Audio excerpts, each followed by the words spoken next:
오늘은 계시록 21장을 이제 갑니다. 21장 마지막인데 21장. 자, 이제 심판이 끝나면은 뭐가 오죠? 영원한 신천지가 오겠죠. 이게 시작입니다. 21장 1절에 또 내가 새 하늘과 새 땅을 보니 처음 하늘과 처음 땅이 없어졌고 바다도 다시 있지 않더라, 이렇게 얘기를 합니다. 다시 말하면은 새 하늘과 새 땅이 오는 건데 물리적인 갱신 혹은 재창조를 얘기합니다. 이것은 단순한 어떤 마음의 형태의 변화가 아니라 우주적인 대변혁이 일어나게 될 것이에요. 물리학자들의 얘기로 의하면은 세상은 11차까지 있다고 합니다. 우리가 사는 세계는 3차원에다가 4차원 세계인데 이 4차원 세계가 아니라 이제 미세한 세계로 들어가면 11차 세계, 11차의 세계까지 있다는데 우리가 어떤 세계 속에 어떻게 살게 될지 아마도 이런 세계에서 벗어나는 세계가 아닐까라고 생각을 합니다.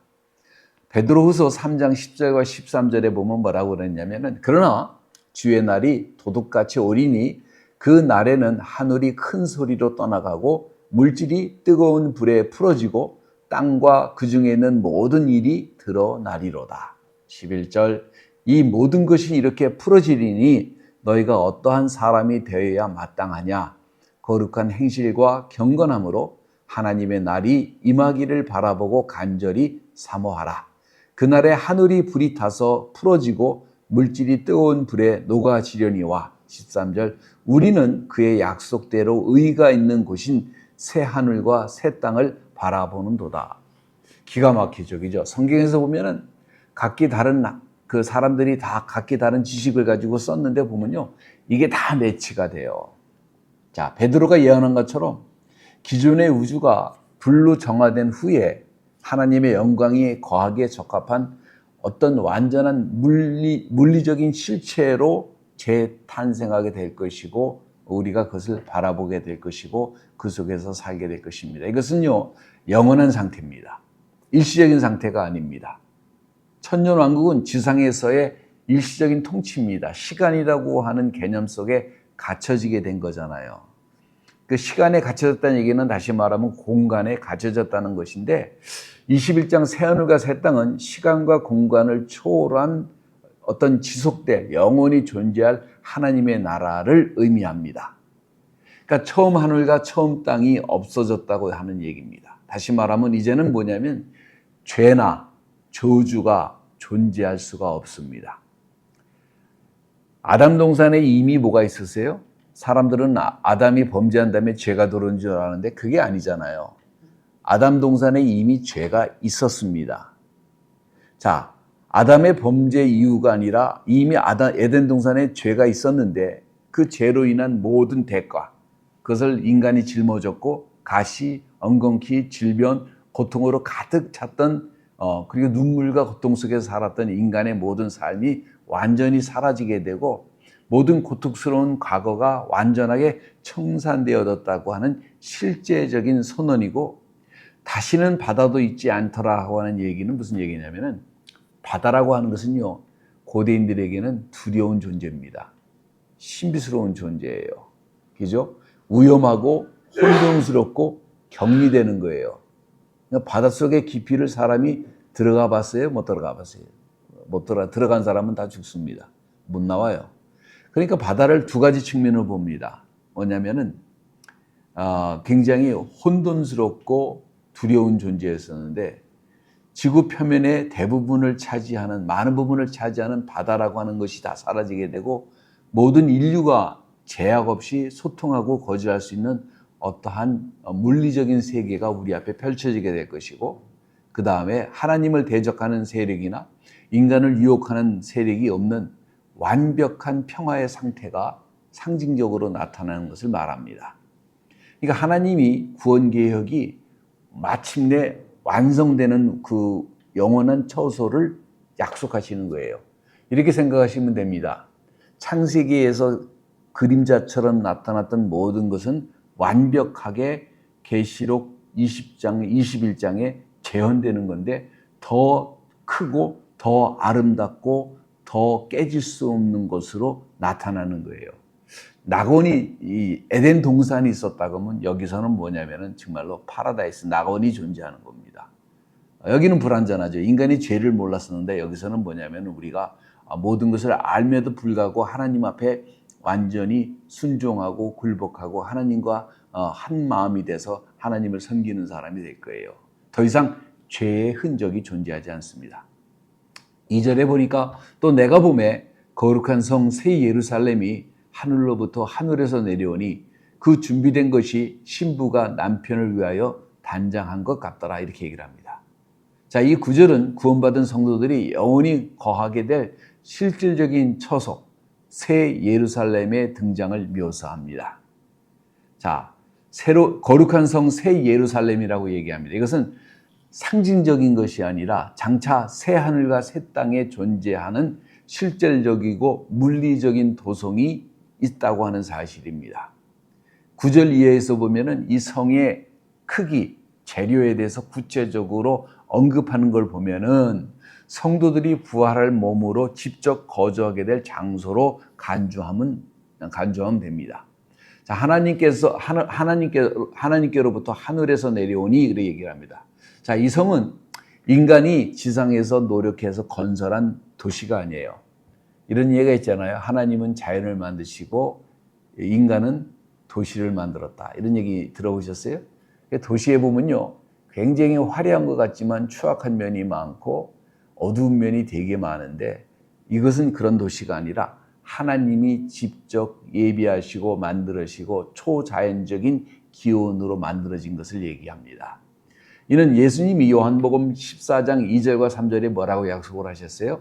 너희를 위하여 처소를 예비하러 가노니 이 예비하신 처소가 바로 이것입니다.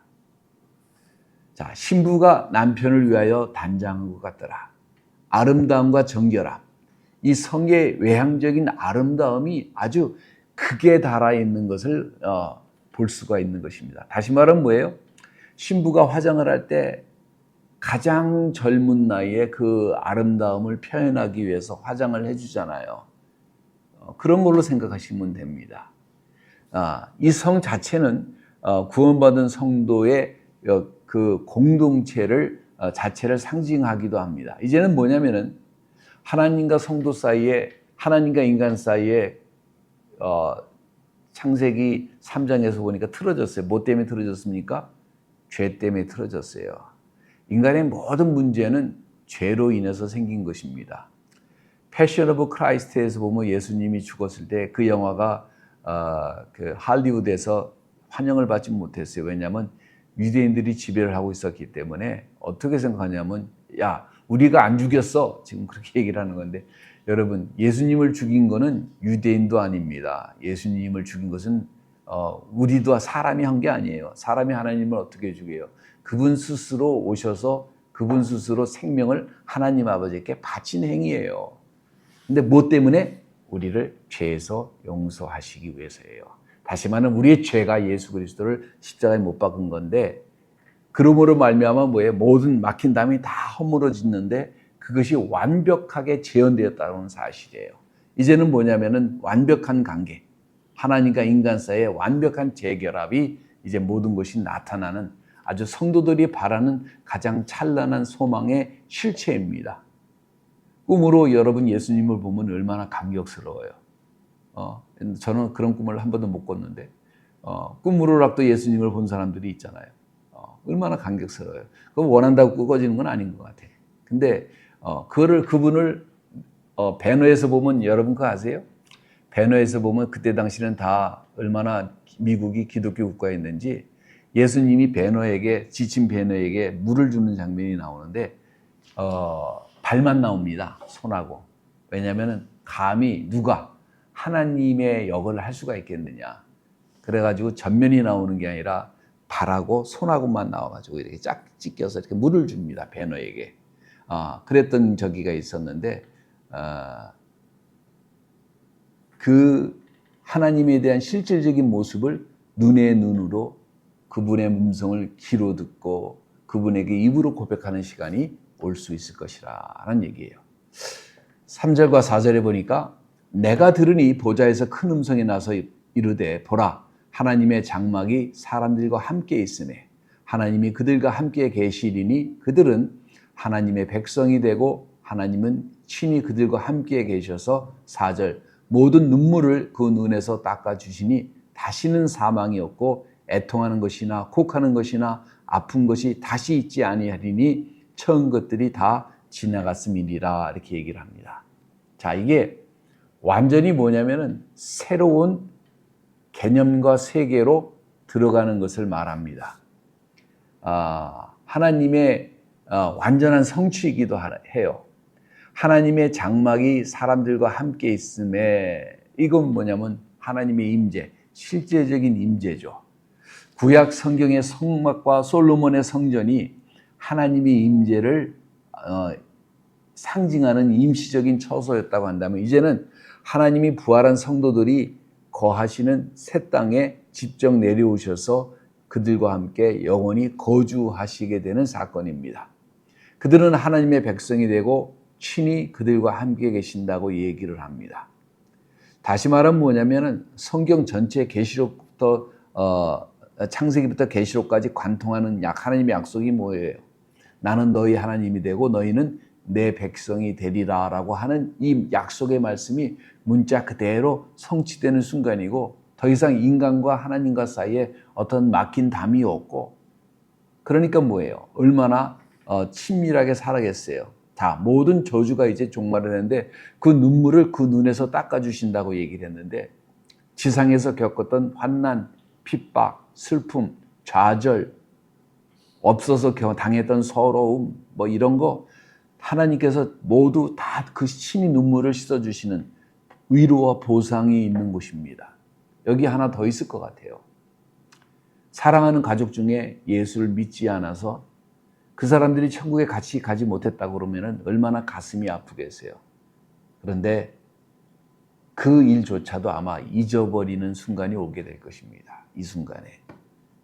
만약에 그게 생각이 난다면요. 영원한 나라에 가서 그게 마음에 걸려서 얼마나 괴롭겠어요. 거기 있는 사람 다 그럴 거예요.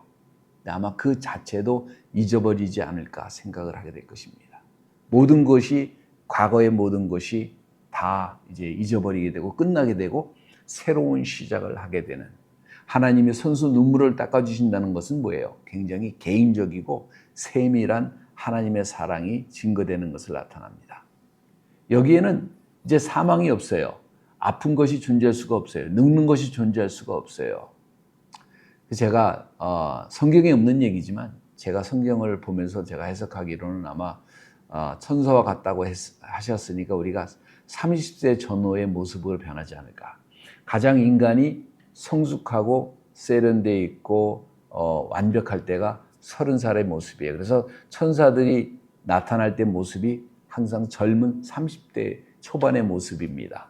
그러니까 우리도 아마 그렇게 변하지 않을까. 어떤 사람이 걱정을 하세요. 이빨이 다 빠졌는데 머리가 다 벗겨졌는데 천국 가서도 머리가 벗겨진 채로 있습니까? 아닐 것 같아요. 한 30세 모습으로 변하게 될 것입니다. 그러니까 창세기 3장에서 아담의 타락으로 들어왔던 모든 저주의 결과 있잖아요. 질병도 없고 이제는 슬픔도 없고 우리 육체가 이제 뭐냐면 완벽하기 때문에 지금은 불완전하기 때문에 약해지는 거잖아요. 질병이 생깁니다. 꼭 죄가 있어서 병이 생기는 게 아니라 나이가 먹으면 질병이 그냥 찾아와요. 그래서 우리가 어딘가 사람마다 약한 부분이 있어서 그 약한 부분이 원인이 돼서 결국은 사망에 이르게 되는데 다시는 이런 물리적으로 소멸되지 않습니다. 왜냐하면 우리가 입을 육신은 새로 입을 육신은 완벽한 완전체입니다. 이거는 시간과 공간을 초월하는 것 같아요. 왜냐하면 예수님이 부활하신 다음에 제자들이 다 사방이 막혔을 때 짠 하고 나타나시잖아요. 제자들 앞에. 그리고 짠 하고 없어지시잖아요. 이런 일이 어떻게 가능하냐. 시간과 공간을 초월할 수 있는 육체를 하나님이 주신다고 저는 판단을 합니다. 자, 영광스러운 이게 부활체의 몸이죠. 처음 것들은 다 지나갔고 우주가 이 기독교라고 하는 건요. 좋은 사람 되라 착한 사람 되라는 게 아닌 게 우주를 창조하신 그분께서 이제 과거의 우주를 폐쇄시키고 새로운 우주와 새로운 질서를 하나님께서 만드실 거라는 사실이에요. 이게 성경에 있는 얘기예요.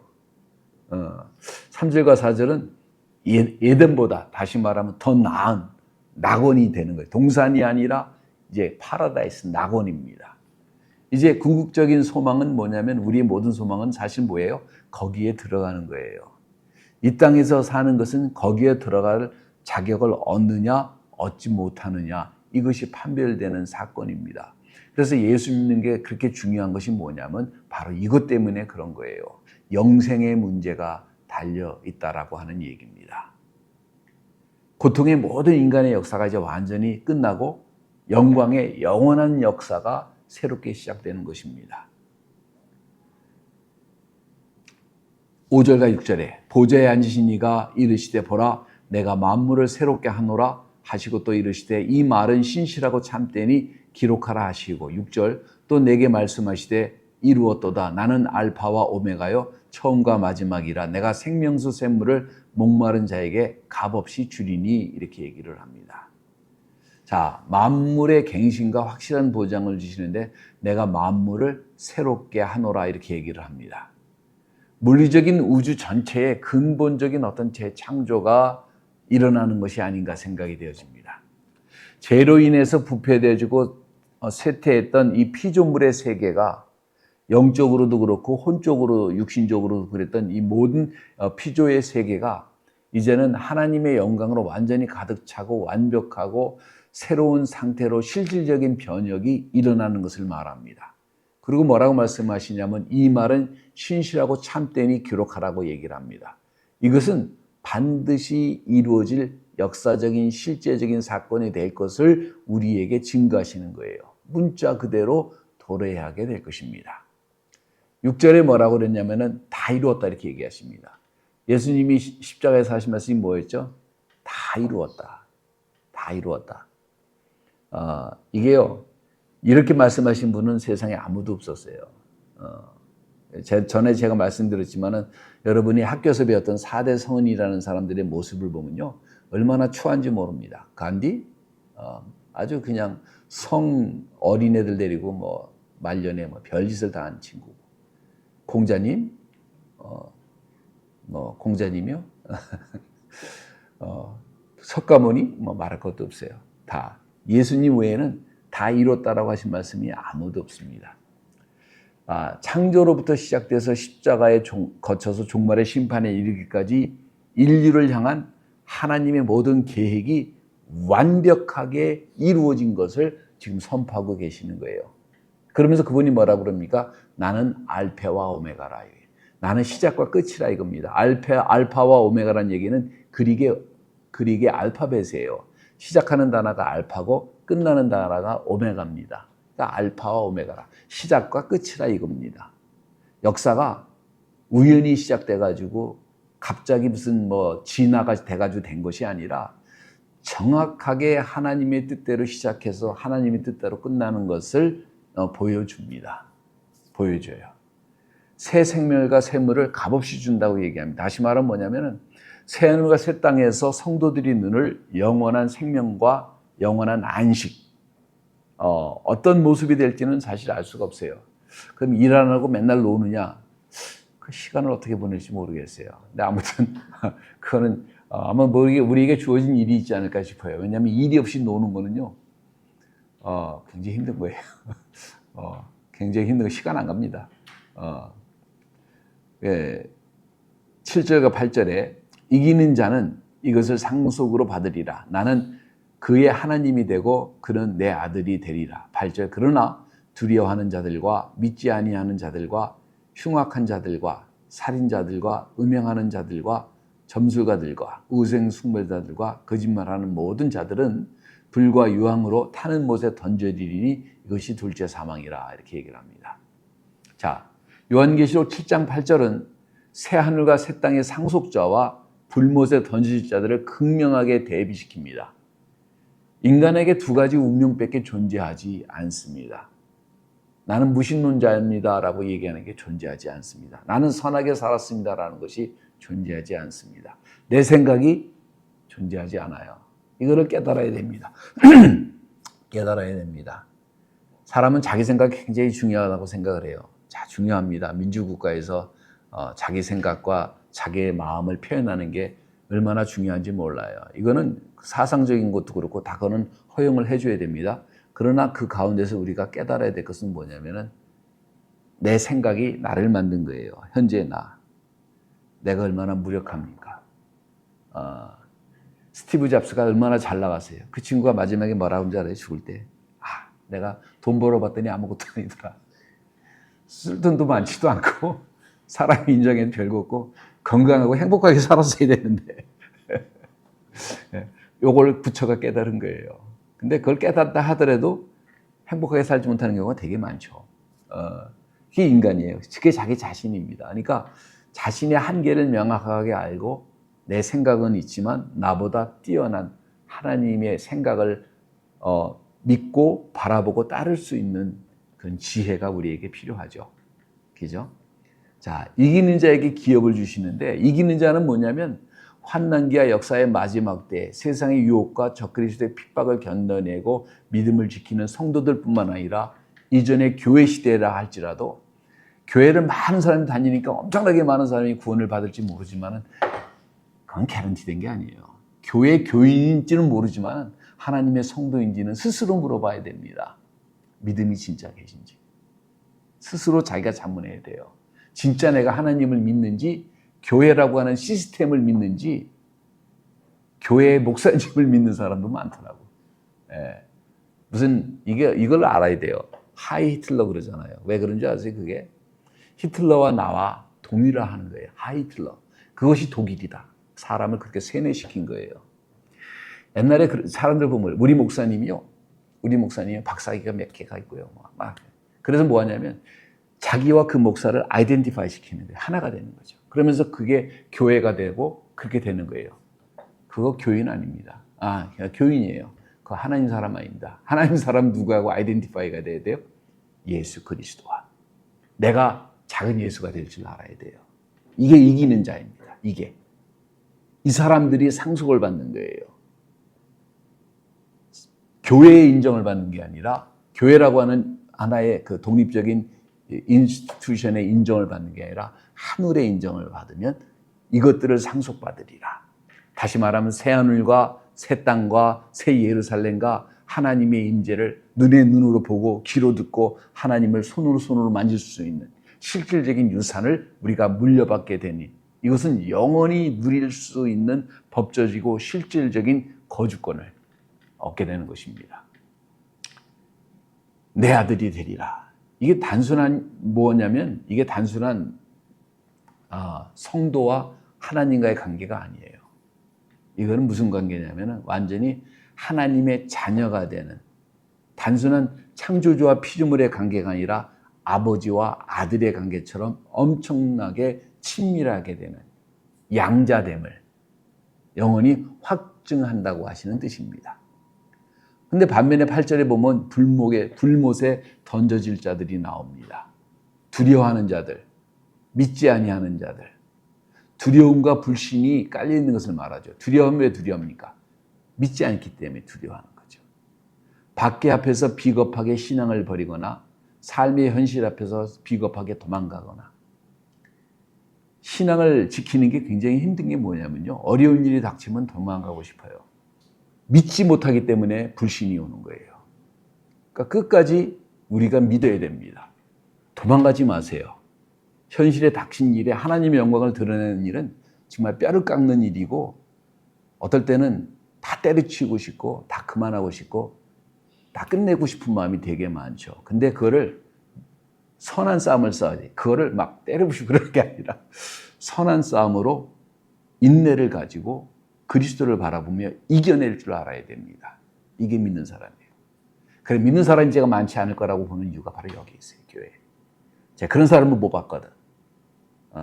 하나님이 붙어서 우는 사람을 못 봤고 남편이 바람피거나 새끼가 이상해서 우는 사람은 많이 봤지만 내 안에 하나님이 없어서 갈급해서 우는 사람을 본 적이 없어요. 진짜로. 자, 하나님을 갈급하고 그거를 이겨내고 어려운 가운데서도 믿음을 지켜내는 믿는 사람.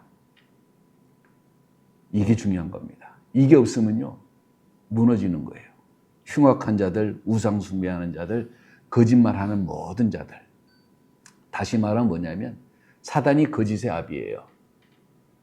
우리는 도산 안창호 선생이 얘기한 것처럼 꿈에서도 거짓말하면 안 됩니다. 거짓말을 너무 잘해. 특히 한국 사람들. 이게 아마 그 배경이 토속 신앙이 아마 돼서 이제 그런 것 같은데 크리스찬이 거짓말하는 건 아닌 것 같아요. 진짜로. 더군다나 남을 타겟으로 삼아서 쓰러뜨리기 위해서 하는 거짓말은 해서는 절대로 안 됩니다. 이런 짓을 하면 안 돼요. 우상 숭배자들, 하나님 외에, 하나님 제일 싫어하는 게 뭐냐면 우상 숭배하는 거예요. 나 외에 다른 신을 섬기는 겁니다. 그래서 우리가 하나님은요, 형상이 없어요. 왜 형상이 없는지 아세요? 그분은 우리의 상상 밖에 계신 분이라는 걸 알아야 돼요. 형상을 만드는 존재를 만드는 그 순간에 하나님은 그런 존재밖에 안 되는 거예요. 하나님은 엄청나게 크신 분입니다. 여러분이 생각해서 존재를 만들 수 있는 분이 아닌 걸 알아야 돼요. 교회에 있는 우상은 다 때려보셔야 돼요. 그래서 남침내교는 십자가도 안 겁니다, 원래. 십자가가 우상이 됐어요. 그 십자가가 그렇게 된 지 교회의 상징이 되지 얼마 안 됐어요. 십자가도 아닙니다. 우리 안에 뭐가 있어야 돼요? 성경책도 아니에요.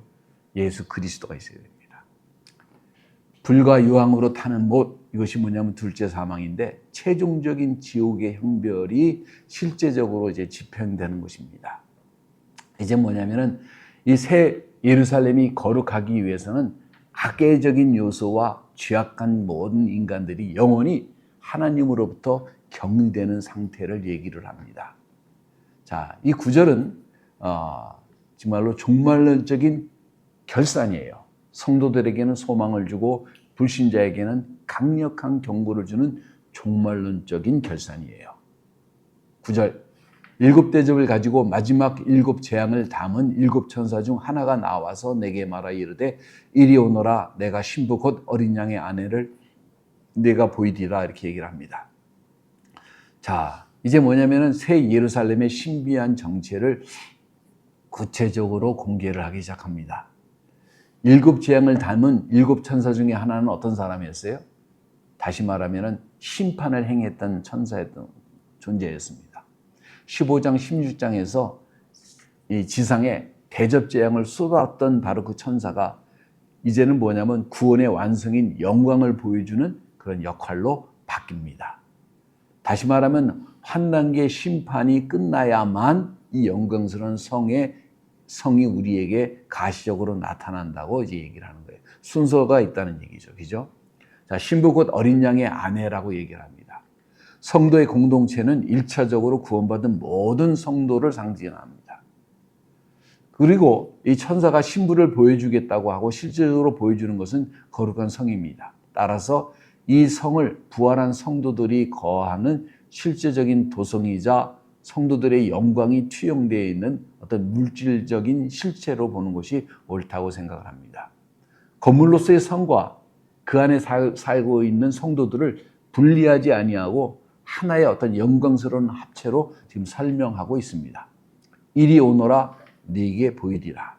자, 이는 요한이 미래의 어떤 시점에 실질적으로 일어나는 것을 환상으로 지금 보고 있는 장면이에요. 자, 새 예루살렘은 막연한 상태가 아니라 일정한 형체와 위치를 가진 우주적인 실질적인 도성을 상징합니다. 자, 이 구절은 대환난의 고통을 견딘 자들이 맞이하게 될 최종적인 보상과 안식처가 얼마나 구체적이고 얼마나 아름다운지 예고하고 있는 서구 같은 거예요. 10절에 성령으로 나를 데리고 크고 높은 산으로 올라가 하나님께로부터 하늘에서 내려오는 거룩한 성 예루살렘을 보이니 이렇게 얘기를 합니다. 자, 장차 사도 요한이 시공을 초월해서 도래할 거룩한 성의 실제적인 모습을 이제 목격을 합니다. 성령으로 나를 데려가 크고 높은 산으로 올라가. 이게 사도 바울이 어떻게 돼요? 죽은 다음에 아마 죽은 걸로 제가 이제 해석을 하는데 많은 신학자들도 저처럼 해석하는 사람들이 있습니다. 돌에 맞아가지고 루스다에서 죽은 다음에 하늘로 올라가잖아요. 하늘로 올라가서 보니까 3층 하늘을 올라가서 내가 사람으로서 가히 들을 수 없는 많은 말을 듣습니다. 거기서 많은 계시를 듣기도 하고 격려와 위로의 말을 듣기도 하고 네가 참 잘하고 있다라고 하는 사람으로서 들을 수 없는 말을 듣기도 하고 그게 성령으로 이끌려갔는데 자기가 몸 밖에 있는지 몸 안에 있었는지 나는 알지 못한다고 얘기를 하잖아요. 다시 말하면 아마 죽었다가 살아난 것인데 그런 식으로 성령이 이끌림을 받는 게 빌립이 성령의 이끌림을 받아가지고 갑자기 복음을 증거하다가 다른 곳으로 이끌림을 받는 시 사도행전에 나오는 것처럼 이런 것이죠. 성령으로 나를 데려가 크고 높은 산으로 올라가. 다시 말하면 초자연적인 이동의 모습입니다. 성령의 권능에 의해 가지고 시간대와 어떤 영적 물질적인 제한을 넘겨서 실제적인 어떤 사건을 바라보게 되는데 이 높은 산이라고 하는 것은 성의 전체 규모와 장엄성이 한눈으로 조망할 수 있는 어떤 위치에 있는 것입니다. 다시 말하면 새 예루살렘이라고 하는 것은 어떤 동양 사람은 뭐를 얘기할 때 뭐냐면 굉장히 추상적인 언어를 많이 구사합니다.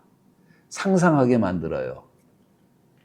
근데 그 서양 사람들은 뭐냐면 굉장히 정확하게 얘기를 합니다. 영어도 보면 굉장히 정확해요. 관사가 붙으면 하나고 관사가 붙으면 여러 명 있고.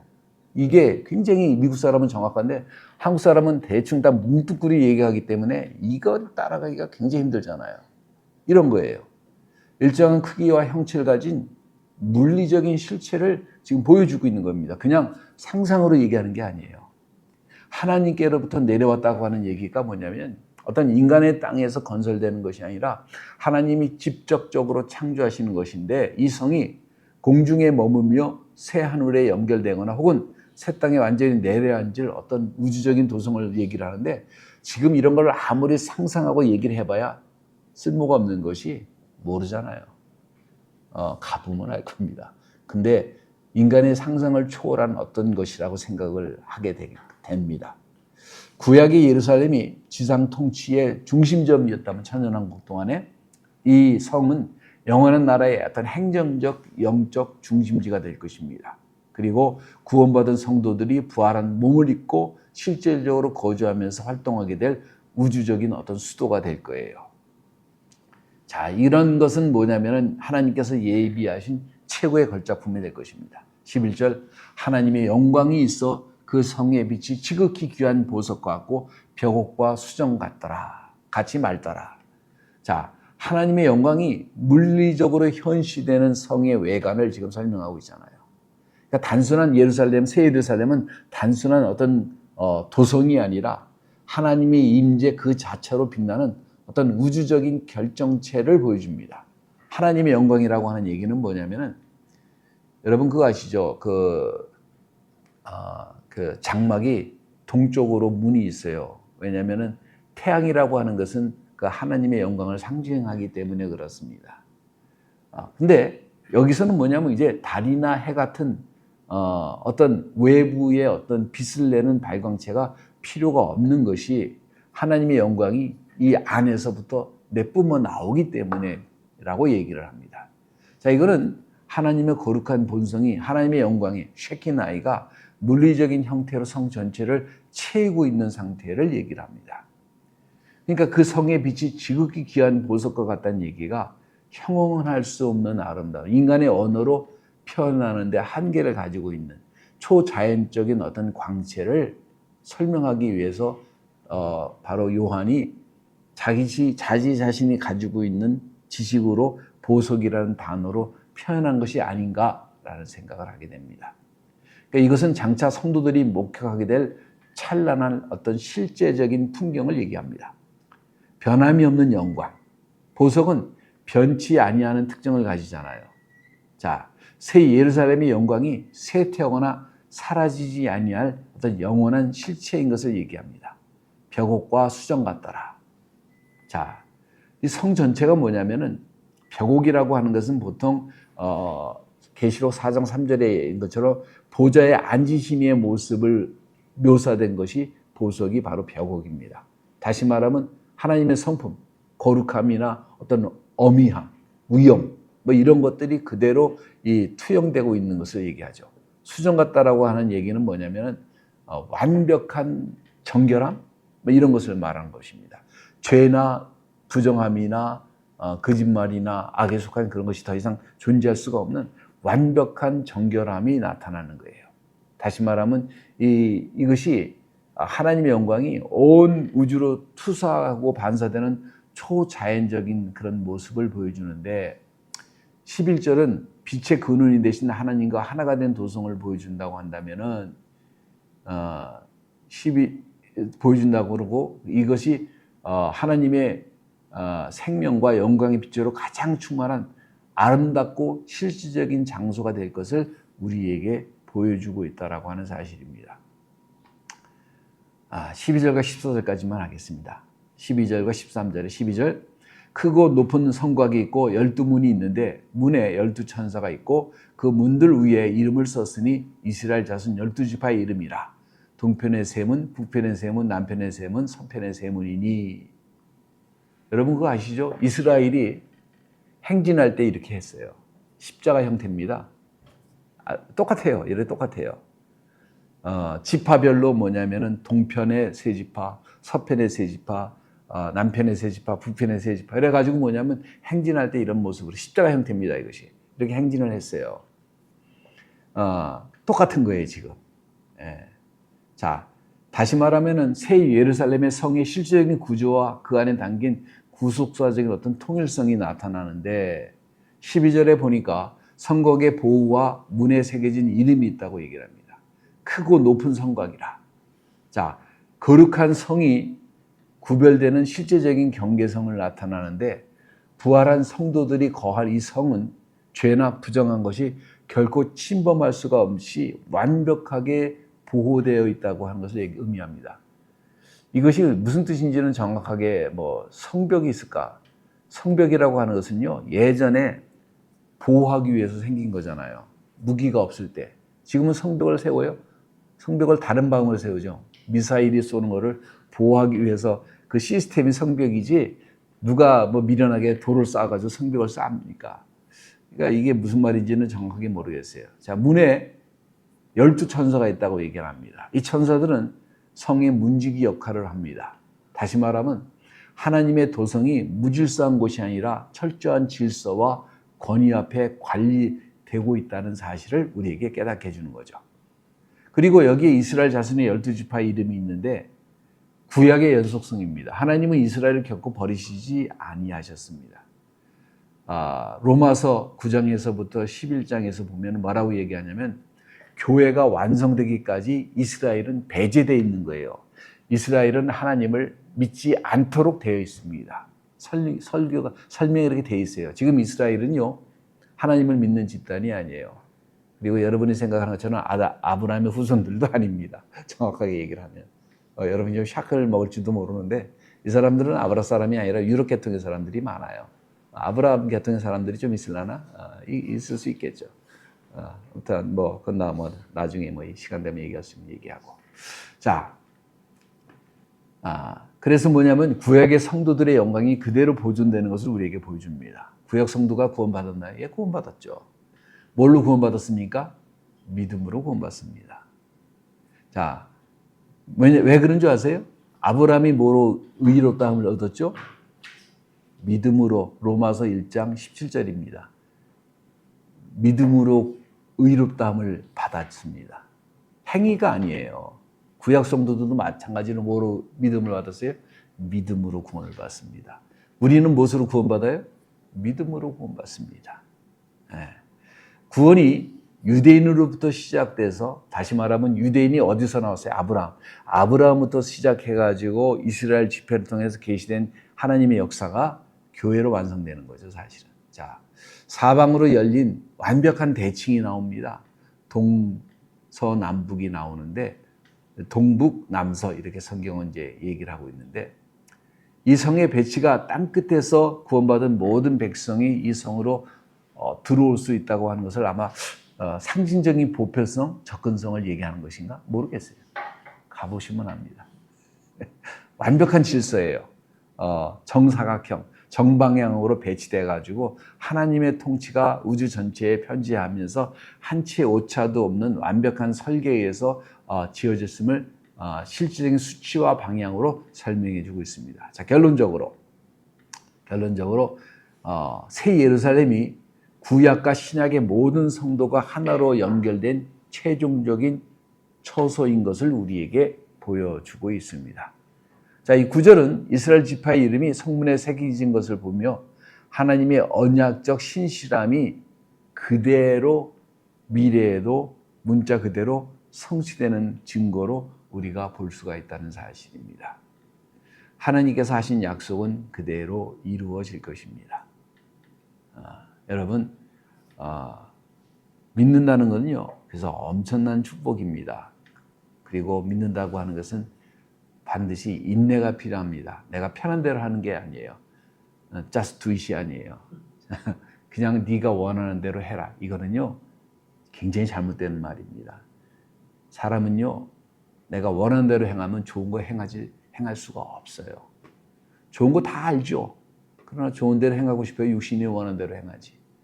여러분 공부해라, 텔레비 보라고 하면 여러분 뭐합니까? 텔레비 보죠? 너 공부해요. 텔레비가 더 재밌는데 공부보다. 마찬가지예요. 좋은 짓 해라, 나쁜 짓 해라. 좋은 짓은요, 한계가 있어요. 인내가 필요합니다. 나쁜 짓은요, 한계가 없어요. 끝이 없어요. 이게요, 원하는 대로 하는 게 아닙니다. 믿음을 갖고 하나님의 설하심을 따라 인내하면서 참고 견디고 견딜 수 없는 환경 속에서도 어려움 속에서도 제가 볼 때요, 누구나 다 어려움이 있습니다. 힘든 게 다 있어요. 제가 중학교 1학년 때 완벽한 친구를 만났습니다. 효재국민학교에서 야구를 하던 친구였는데 집안에 딱 놀러 갔는데 엄마가 얼마나 젊고 이쁜지 몰라요. 식모가 3명이야. 운전사가 2명이야. 집이 얼마나 큰지 몰라. 평생 내 방 갖는 게 내 소원이었는데 걔는 지방에 있을 뿐만 아니라 3층 집이었는데 집에 인터폰까지 있어. 얼마나 부러운지 몰라. 그 집에 가는 순간에 이 새끼는 내가 원하는 모든 것을 다 이 친구는 가지고 있구나 생각을 했는데 이 친구는 저를 그렇게 부러워하더라고요. 왜 그런가 봤더니 엄마가 새엄마예요. 큰딸이 반항하고 집을 떠쳐나갔어.